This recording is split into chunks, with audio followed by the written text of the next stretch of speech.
What's going on, guys? Welcome back to Sector for Nerds. I'm Ryan Brower, and today I'm here to let you guys in on what you need to know going into the Clone Wars Season 7. Now, as you guys can probably guess, there will be spoilers for the Clone Wars in this video. So starting out, we have the Citadel arc. I'm not going to get into too much detail on this one as far as why you need to see it, in case you guys may not know, but you guys just need to see the fate of, Rex, Echo, Fives, people like that in that episode, because that will play into the Bad Batch arc, and I'm not going to say how, just in case you don't know. Next up, you will need to know who Clone 99 is. Clone 99 was a disfigured maintenance clone who worked on Kamino, just basically as like a cleaning guy, like, a janitor, and unfortunately he is met with a tragic death by getting shot in the back, I believe twice, by a battle droid during the assault on Kamino.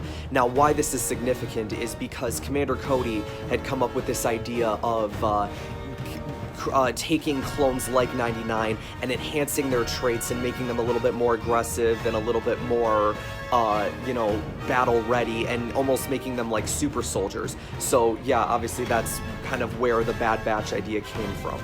Next up, you will need to know Ahsoka's arc, and obviously for those people who have seen the Clone Wars, you will already have known her story, but you need to know where we are at in the timeline right now. So in the timeline, Ahsoka has just walked away from the Order after being accused of bombing the Jedi Temple. Obviously she was found innocent, but felt like she was no longer a part of that Order and felt like she needed to go on her own path, essentially. So I'm going to be very curious to see like where they start this first Ahsoka episode in Season 7, like if it's like right after she walks down the stairs and stuff, and kind of bring back the Season 5 finale feels that, happened at the end of that episode. So I'm very curious to see where that's gonna go. And obviously we know that during this Ahsoka arc, she's gonna meet two sisters named Trace and Rafa, who live in the underworld of 1313. We know she's gonna be involved in the Siege of Mandalore stuff.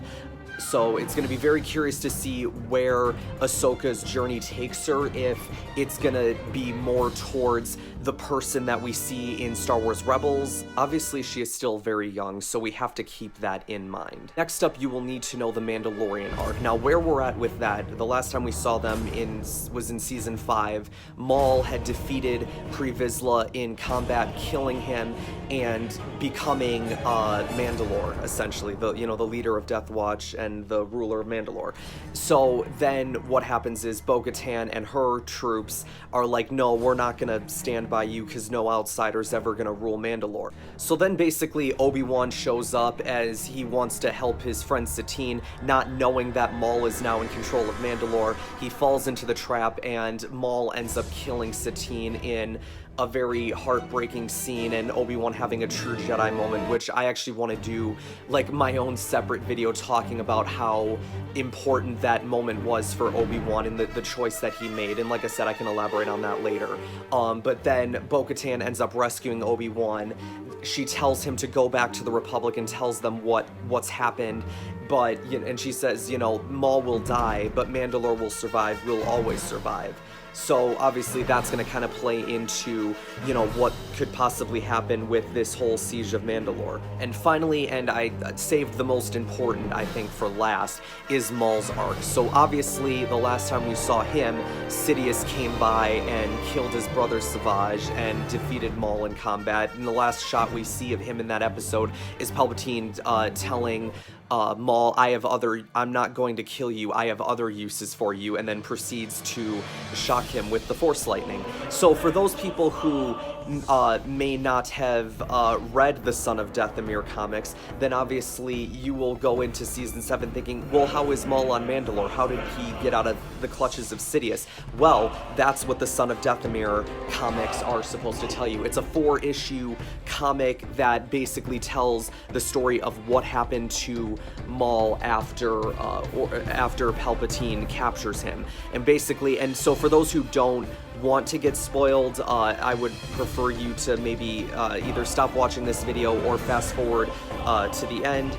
because I am going to go into a little bit of detail on what happens in case there are people who want to know right now. So Maul obviously escapes the clutches of Sidious, even though Sidious kind of allows it to happen. Now, the whole point of why he does this is because he wants to draw out Mother Talzin, because Sidious knows that Mother Talzin is a threat to him. And, you know, if we're being perfectly honest, even though it may not seem like it, Mother Talzin is just as powerful as Sidious, and possibly, if not even more powerful. And I think this comic proves that.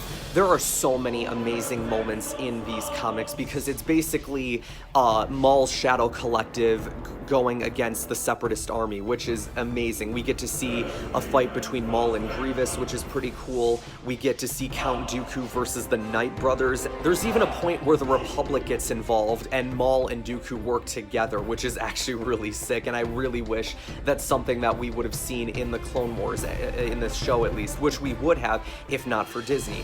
But anyway, I digress. In the final issue of the comic, Maul ends up betraying Dooku, and Talzin ends up taking possession of Dooku's body, which then leads to Sidious and Grievous showing up on Dathomir for like a final showdown, and then Palpatine gets Talzin out of Dooku's body, and then it kind of turns into a 2-on-1 situation between Palpatine and Dooku versus Talzin. And Talzin holds her own against both of them. Like, both of them are using Force Lightning. She's using the Force to block that. There's this really cool moment where Maul puts his hand on Talzin's shoulder and says, "Take my strength, mother." Then Grievous comes in and starts walking towards them while Sidious and Dooku are using the Force Lightning. So realizing that this is not going to be a good ending for her, she sacrifices herself to save Maul, who we also find out in this comic is her son, which is, I think, a really interesting dynamic. So obviously then she force pushes Maul away, and two of his Death Watch soldiers come in and drag him onto a ship. They literally have to drag him onto the ship because Maul wants to go and help his mother, and like the last moment that he sees of her is Grievous walking up to her and stabbing her right in the heart. And like, it's honestly, that moment is one of the reasons why like Maul is such a you know, he's, like I said, he's still on the evil side of things, and that's always how he'll be, but like, I was able to better connect with his character and feel for him in that moment, because while I may not necessarily care too much about Mother Talzin, I mean, she is a cool character, but it's not like, you know, I'm always fully invested in her. But the fact that Maul had to watch his mother die is just like one of those moments where it's like you really feel for him in that moment. And so obviously then that being the final bit of that arc, basically then it's like the Separatists end up defeating the Shadow Collective massively, and their threat has gone down significantly to the point now where I think Mandalore is like the final base that Maul has left. Thank you guys so much for watching this video. That was the most essential things that you guys need to know going into Clone Wars Season 7. Make sure you guys like this video, subscribe to the channel if you haven't already, like the Sector for Nerds page on Facebook. I've actually been doing a lot of posting on there lately, so I'm kind of proud of myself for that, and I will see you guys next time.